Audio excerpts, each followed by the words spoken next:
ओम नमो भगवते वासुदेवाय। एकविंशोऽध्याय। मैत्रेय उवाच। एबेह शुण विष्णु गाथा, कहिबि पृथु यज्ञ कथा। मिलिछ कळ मुनि जने, संतोषे पृथु सन्निधाने। यज्ञ करिण उद्वेगे, सर्वसंभार नाना भावे।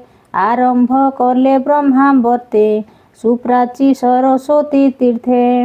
इंद्रादि सर्वदेवे आसी, यज्ञ उत्सव घरे पशि। से यज्ञे यज्ञपति हरि, मंत्र आधाने ताकु बरी। शंकर पद्मजोनि मूले, मिली सकल दिगपाळे। गंधर्व अप्सरा गणे, मुनीन्द्र वेद उच्चारणे। आनंदे नृत्य गीते स्मृति, सिद्ध गुह्यक पंक्ति पंक्ति।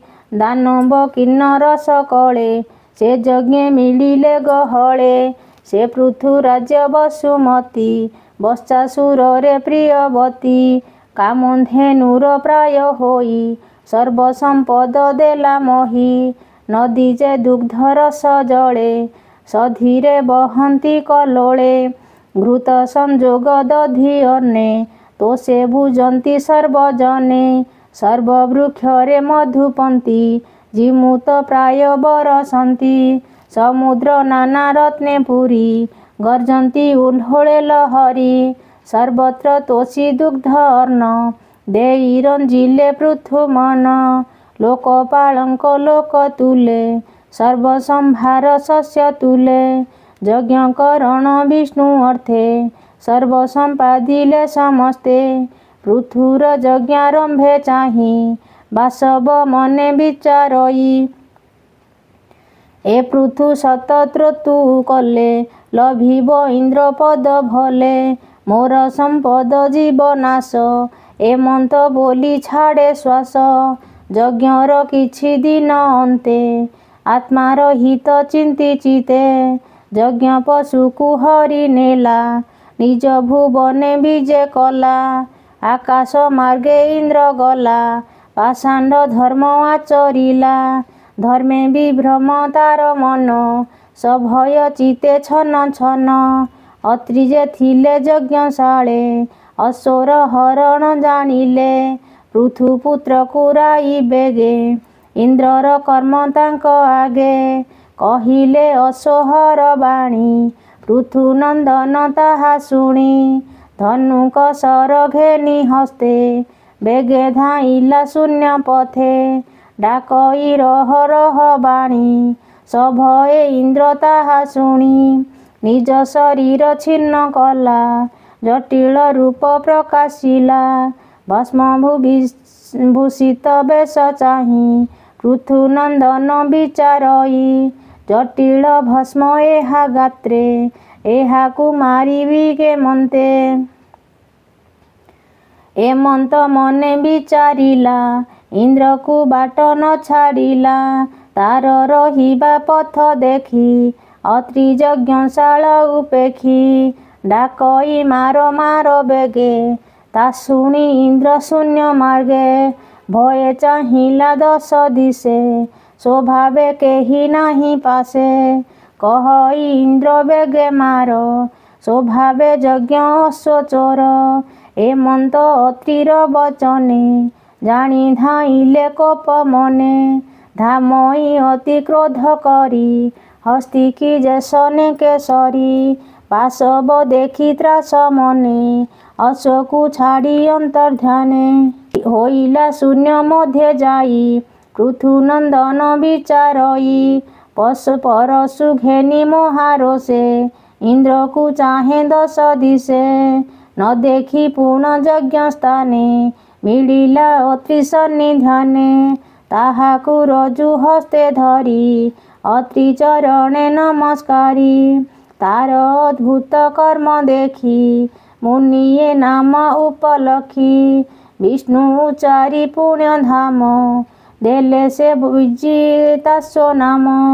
एमंते रजनी प्रवेशे, इंद्र जे मिली यज्ञ देशे। विचारी अंधकार छळे, ଅଶୁକୁ ପୁଣି ନେଲା ବଳେ। ଯଜ୍ଞର ଜୁପ ତଳେ ଛଳେ ରହିଲା ସୁବର୍ଣ୍ଣ ରଜୁରେ। ଅତ୍ରି ଦେଖନ୍ତେ ଶୂନ୍ୟ ମାର୍ଗେ ତ୍ରାସେ ପଳାଇ ଇନ୍ଦ୍ର ବେଗେ। ଅତ୍ରି ପୃଥୁର ମୁଖ ଚାହିଁ ବୋଇଲେ ଅଶ୍ୱ ଆଣ ଯାଇ। ତା ଶୁଣି ହସ୍ତେ ଧନୁ ଧରି ଧାଇଁଲା ଘୋର ନାଦ କରି। ଡାକଇ ରହ ରହ ବାଣୀ ତାର ବଚନ ଇନ୍ଦ୍ର ଶୁଣି। ପଥେ ଅଶ୍ୱକୁ ଛାଡ଼ି ଛନେ ତକ୍ଷଣେ ଗଲା ଅନ୍ତର୍ଧ୍ୟାନେ। ପୁଣି ସେ ଅଶ୍ୱ ଧରି କରେ ବେଗେ ମିଳିଲା ଦ୍ୱାରେ ଦ୍ୱାରେ। ପାଷାଣ୍ଡ ଜନ ସେହି ମତେ ରୂପ ପ୍ରକାଶିଲେ ଜଗତେ।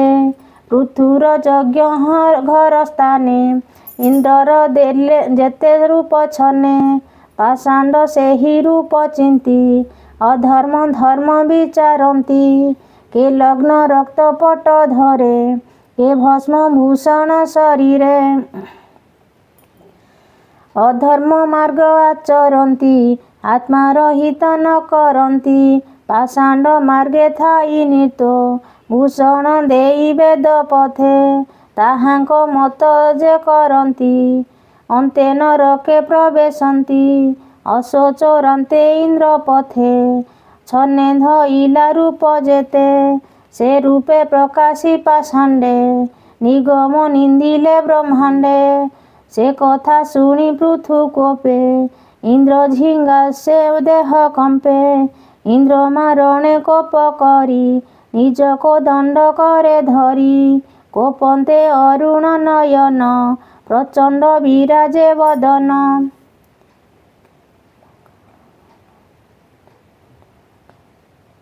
ପୃଥୁ ଗମନ ଦେଖି ଗରଣେ ବେଗେ ଚଳିଲେ ବିପ୍ରଗଣେ।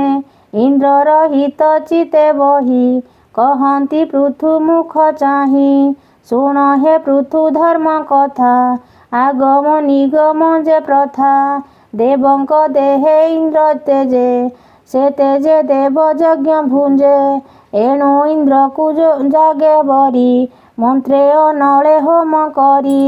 ସୃଷ୍ଟି ପାଳନେ ଏ କାରଣ ଏ ଭାବେ ସଂସାର ଧାରଣ। ଇନ୍ଦ୍ରରେ କୋପ ତୁ ସଂହର ଆମ୍ଭର ବାକ୍ୟ ଚିତେ ଧର। ଏମନ୍ତେ କହି ମୁନି ଗଣେ ବ୍ରହ୍ମା ମିଳିଲେ ତତ୍କ୍ଷଣେ। ପୃଥୁ ବଦନ ଚାହିଁ ଧୀରେ କହନ୍ତି ବଚନ ଗଭୀରେ। ବ୍ରହ୍ମବାଚ ଏ ଇନ୍ଦ୍ର ନାରାୟଣ ତନୁ ଏହାକୁ କୋପ ଛାଡ଼ ମନୁ। ଏହାର ଦେହେ ସର୍ବଦେବେ ନିର୍ତ୍ତୋକ ବସନ୍ତି ଯଜ୍ଞ ଭାବେ। ଆହୁତି ଚାର ମୁଖେ ଦେଇ ତାହାକୁ କୋପ ନ ଯୋଗାଇ। ଏହାକୁ କୋପ ତୁ ନ କର ଯଜ୍ଞ ପୁରୁଷ ଅର୍ଥେ ବର। ଏ ଧର୍ମ ପରମ କାରଣ ଅଶେଷ ସୃଷ୍ଟିର ଧାରଣ। ଏ ଯଜ୍ଞ ଦ୍ରୋହ କର୍ମ ଗଲା ଏ ଯଜ୍ଞ ଦ୍ରୋହ କର୍ମ କଲା। ପାଷାଣ୍ଡ ପଥ ବିଚାରିଲା ପାଷାଣ୍ଡ ଉଦ୍ଧାରିବା ଅର୍ଥେ ତୋ ଅବତାର ଏ ଜଗତେ। ବେଣୁର ଦେହେ ଯେତେ ଦୋଷ ତୋ ଜନ୍ମ କଲା ତାହା ନାଶ। ତୁ ଏବେ ମୋର ବୋଲ କର ପାଷାଣ୍ଡ ସୃଷ୍ଟି କି ଉଦ୍ଧର। ଏମନ୍ତ ବ୍ରହ୍ମାର ବଚନେ ଇନ୍ଦ୍ରକୁ କୋପ ଛାଡ଼ି ମନେ। ଯୋଗେ ତୋଷିଲେ ସର୍ବଜନେ ଅନ୍ନ ବସନ ଜଳ ଦାନେ। ସେ ବିପ୍ରଜନେ ହୋଇ ତୋଷ ପୃଥୁକୁ କରନ୍ତି ଆଶିଷ। ବ୍ରହ୍ମବାଚ ତୋର ବଚନେ ସର୍ବଦେବେ ତୋଷ ହୋଇଲେ ଯଜ୍ଞ ଭାବେ। ଏମନ୍ତ କହି ପଦ୍ମ ଯୋନି ସଙ୍ଗେ ସକଳ ବିପ୍ର ଘେନି।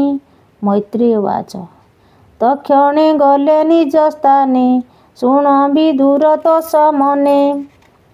ପୃଥୁ ଯଜ୍ଞକୁ ଭଗବାନ ଇନ୍ଦ୍ର ସହିତେ ଆଗମନ କରି ପୂଜନ୍ତି ସେହି ହେଳେ। ରାଜାକୁ ଏପରି କହିଲେ ଶ୍ରୀ ଭଗବାନ ବାଚ ଇନ୍ଦ୍ର ତୁମ୍ହର ବିଘ୍ନ କଲା ଏବେ ସେ କ୍ଷମା ଯେ ଚାହିଁଲା। ଏହାକୁ କ୍ଷମା ଦିଅ ତୁମ୍ଭେ ଶୁଣ ଯା କହୁଛି ପ୍ରସ୍ତାବେ। ସୁବୁଦ୍ଧି ସାଧୁ ଯେ ପ୍ରଧାନ ହିଂସା ନ କରେ କଦାଚନ। ଏପରି ଜ୍ଞାନ ତାଙ୍କ ଅଛି। ଶରୀର ଆତ୍ମା ନୁହେଁ କିଛି। ପୁରୁଷମାନେ ତୁମ୍ଭ ତୁଲେ ଦୈବୀ ମାୟାରେ ମୁଗ୍ଧ ହେଲେ। ବୃଦ୍ଧ ସେ ବାଜେ ଦୀର୍ଘକାଳ ହୁଅଇ ନିଶ୍ଚୟ ନିଶ୍ଚଳ। ବୃଦ୍ଧ ସେ ବାଜେ ଦୀର୍ଘକାଳ ହୁଅଇ ନିଶ୍ଚୟ ନିଷ୍ଫଳ। ବିଦ୍ୱାନ ପୁରୁଷ ଦେହକୁ ଅବିଦ୍ୟା କାମ୍ୟ କର୍ମ ତାକୁ। ଆରବଦ୍ଧ ବୋଲି ଜାଣି ଭଲେ ନୁହନ୍ତି ଆସକ୍ତ ତହିଁରେ। ଏହି ଯେ ଆତ୍ମା ଦେହୁ ଭିନ୍ନ ଆତ୍ମା ଯେ ଏକଇ ନିର୍ଗୁଣ। ଆତ୍ମା ଯେ ଅଟେ ସର୍ବବ୍ୟାପୀ ପୁଣି ଯେ ଅଟେ ସାକ୍ଷୀ ରୂପୀ। ଏହା ଯେ ଜାଣଇ ନିଶ୍ଚୟ ସେ କରେ ସଦା ଆତ୍ମା ଲୟ। ନିଷ୍କାମ ଶ୍ରଦ୍ଧାନ୍ୱିତ ହୋଇ ମୋର ଭଜନ ଯେ କରଇ। କ୍ରମ କ୍ରମରେ ତାର ମନ ମୋଠାରେ ହୁଅଇ ପ୍ରସନ୍ନ। ମନ ପ୍ରସନ୍ନ ତାର ହେଲେ ତତ୍ତ୍ୱଦର୍ଶୀ ଯେ ସେ ହୁଏ ଭଲେ। ଏହି ଆତ୍ମାକୁ ଯେଉଁମାନେ ଦେହ ଇନ୍ଦ୍ରିୟ କର୍ମ ଜ୍ଞାନେ ମନର ଅଧ୍ୟକ୍ଷ ଜାଣନ୍ତି ସକଳ ଦୁଃଖ ସେ ତରନ୍ତି। ଶୋକାଦି ଦ୍ୱାରା ସେହିମାନେ ବ୍ୟଥିତ ନୁହନ୍ତି ଅଜ୍ଞାନେ। ହେ ରାଜା ତୁମ୍ଭେ ଜ୍ଞାନୀ ଅଟ ସୁଖ ଦୁଃଖରେ ସମ ଅଟ। ସବୁରେ ସମବୁଦ୍ଧି ହୋଇ ପ୍ରଜା ପାଳନ କର ତୁହି। ଏକାକୀ କି ରୂପେ ପାଳିବୁ ଏକଥା ମନେ ନ ଭାବିବୁ। ମୁଁ ତୋର ରାଜ୍ୟାଙ୍ଗ ପ୍ରଶସ୍ତ କରି ରଖିଛି ମନ୍ତ୍ରୀ ସାଥ। ତାହାଙ୍କ ସଙ୍ଗେ ମିଳି ତୁହି ପ୍ରଜା ପାଳନ କର ଯାଇ। ପ୍ରଜାଏ ପୁଣ୍ୟ ଅନୁଷ୍ଠାନ କଲେ ତହିଁର ଭାଗ ଜାଣ। ରାଜା ଯେ ପରଲୋକେ ପାନ୍ତି ଷଷ୍ଠ ବିଭାଗ ନାହିଁ ଭ୍ରାନ୍ତି। ଯେ ରାଜା ପ୍ରଜାଙ୍କୁ ନ ପାଳେ ତାହାର ପୁଣ୍ୟ ହରି ବଳେ। ପ୍ରଜାଏ ନିଅନ୍ତି ଯେ ଜାଣ ଏଥିରେ ଅନ୍ୟଥା ନ ମଣ। ତୋର ଗୃହରେ ତୁ ଦେଖିବୁ ଏଥିରେ ଆନ ନ ଭାବିବୁ। ଏଥିରେ ତୋର ମନ ଥିଲେ ସିଦ୍ଧ ମହିଷ ଆଦି ତୁଲେ। ହେ ରାଜା ତୋର ସଦ୍ଗୁଣେ ବଶ ହୋଇଛି ଏହି କ୍ଷଣେ। ଯେ ବରେ ତୋର ଇଚ୍ଛା ହୁଏ ମାଗିଲେ ଦେବି ମୁଁ ନିଶ୍ଚୟେ। ଯଜ୍ଞ ତପସ୍ୟା ଯୋଗାଦିରେ ପାପ୍ୟ ମୁଁ ନୁହଁ ସଂସାରେ। ଯାହାର ଭେଦ ଜ୍ଞାନ ନାହିଁ ତାହା ନିକଟେ ଥାଏ ମୁହିଁ। ମୈତ୍ରେୟ ବାଚ। ରାଜା ପ୍ରଭୁଙ୍କ ଆଜ୍ଞା ମାନ ମସ୍ତକେ କଲା ଯେ ଧାରଣ। ଇନ୍ଦ୍ରଦେବ ଯେ ଏ ସମୟେ ଆପଣା ଦୋଷେ ଲଜ୍ଜା ପାଏ। ରାଜାଙ୍କୁ କ୍ଷମା ସେ ମାଗିଲା ତାହାଙ୍କ ଚରଣ ଛୁଇଁଲା। ପୃଥୁ ଯେ ତହିଁ ଆଲିଙ୍ଗନ କରି ତୋଷିଲେ ଇନ୍ଦ୍ର ମନ। ଏ ଅନ୍ତେ ପ୍ରଭୁ ଭଗବାନ ଉଦ୍ୟମ କଲେ ସେ ପ୍ରସ୍ଥାନ। କିନ୍ତୁ ପୃଥୁଙ୍କୁ ବର ଦେବା ଅଭିପ୍ରାୟରେ ହେଲେ ଉଭା। ଏ ଅବସରେ ପୃଥୁ ରାଜା ବହୁ ପ୍ରକାରେ କଲେ ପୂଜା। ଭକ୍ତି ସହିତ ସେ ଚରଣ କମଳ କଲା ସେ ଧାରଣ। ସେ ପଦ୍ମ ପଳାଶ ଲୋଚନ କୃପା ଯେ କଲେ ବରଷଣ।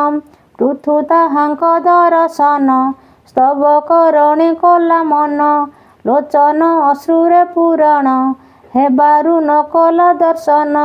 ବାଷ୍ପରେ ଗଦ ଗଦ ହେଲା ସ୍ତୁତି ସେ କରି ନ ପାରିଲା। ତୃଷ୍ଣୀ ଭାବରେ ରହି କରି ଆଲିଙ୍ଗେ ପୃଥୁ ସେ ଶ୍ରୀହରି। ଚକ୍ଷୁରୁ ଜଳ ପୋଛି କରି ପୃଥୁ ଯେ ଚାହିଁଲା ଶ୍ରୀହରି। ଶ୍ରୀହରି ଆପଣା ଚରଣ ସ୍ଥାପିଲେ ଭୂମିରେ ସେ ଜାଣ। ଗରୁଡ଼ ସ୍କନ୍ଧେ ହାତ ଦେଇ ଉଭା ହୋଇଲେ ଭାବଗ୍ରାହୀ। ପୃଥୁରୁ ବାଚ। ହେ ଦେବ ଦେବଙ୍କର ଦେବ ମୋତେ ଏ ଦୁଃଖ ନିସ୍ତାରିବ। ଯେ ବ୍ୟକ୍ତି ଜ୍ଞାନୀ ହୋଇଥିବ ଭୋଗ ବିଳାସ ନ ମାଗିବ। ନାରୀ ନାରକୀ ମାନଙ୍କର ଅଛି ଏହା ମୁଁ ପ୍ରତ୍ୟକ୍ଷ ଜାଣିଛି। ହେ ପ୍ରଭୁ ଏହା ମୁଁ ମାଗଇ 10 ସହସ୍ର ସ୍ୱର୍ଣ୍ଣ ଦେଇ। ପୁରାଓ ମୋର ମନ ଭାବ ଶୁଣିବି ତୁମ୍ଭର ପ୍ରସ୍ତାବ। ଯାହା ଶୁଣିନ ଯୋଗୀ ଜନେ ନିଶ୍ଚଳେ ଥାନ୍ତି ରାତ୍ର ଦିନେ। ଯେ ମକରନ୍ଦ ପାନ କରି ଏ ଭବ ସାଗରୁ ନିସ୍ତରି। ଶ୍ରୀଚରଣୁ ଏ ମକରନ୍ଦ ଦିଅ ହେ ପରମ ଆନନ୍ଦ। ଏହା ମୁଁ ମାଗୁଛି ଶ୍ରୀହରି ଦିଅ ହେ ପ୍ରଭୁ ଦୟା କରି। ପୃଥୁର ସ୍ତୁତି ଶୁଣି କରି କହନ୍ତି ବଚନ ବିସ୍ତାରି। ଶ୍ରୀ ଭଗବାନ ବଚନ ଭକ୍ତି ନିମିତ୍ତ ଅଭିଳାଷ ହୋଇଛି ତୋହର ନରେଶ। ତୋହର ବିଶେଷ ଭକତି ରହିବ ନିଶ୍ଚୟ ଆମ୍ଭ ପ୍ରତି। ପ୍ରବଳ ଭାଗ୍ୟ ରୁଟି ଜାଣ ଏପରି ବୁଦ୍ଧି ହେଲା ଶୁଣ। ଏହି ବୁଦ୍ଧିରେ ମହାଜ୍ୟୋତି ମୋର ମାୟାରୁ ତରି ଯାନ୍ତି। ମୋର ଆଜ୍ଞାକୁ ପାଳୁଥିଲେ ତୋର ମଙ୍ଗଳ ହେବ ଭଲେ। ମୈତ୍ରେୟୀ ଉବାଚ ଏହି ପ୍ରକାରେ ମହାବାହୁ ଆନନ୍ଦେ ପ୍ରକାଶିଲେ ଯହୁଁ। ପୃଥୁରାଜାଙ୍କୁ ପୂଜା କଲା ଦେବତା ଋଷି ଆଦି ମେଳା। ଋତିଜ ପାର୍ଷଦ ସହିତେ ଯଜ୍ଞକୁ ଆସିଥିଲେ ଯେତେ। ଯଥା ଯଜ୍ଞରେ ପୂଜା କଲା ସବୁ ଦେବଙ୍କୁ ସନ୍ତୋଷିଲା। ଶ୍ରୀହରି ଗମନର କାଳେ ଋତିଜ ମନକୁ ହରିଲେ। ଯହୁଁ ଚଳିଲେ ଭଗବାନ ପୃଥୁ ଚଳିଲା ନିଜ ଧାମ। କହଇ ବିପ୍ର ଜଗନ୍ନାଥ ଭାଷା ପ୍ରବନ୍ଧେ ଭାଗବତ। ଇତି ଶ୍ରୀମଦ୍ଭାଗବତେ ମହାପୁରାଣେ ପାରମହଂସ୍ୟା ସଂହିତାୟା 82 ଚତୁର୍ଥ ସ୍କନ୍ଧେ ପୃଥୁରାଜ ଯଜ୍ଞ କରଣେ ନାମ ଏକବିଂଶୋऽଧ୍ୟାୟଃ। ଓಂ ନମୋ ଭଗବତେ ବାସୁଦେବାୟ।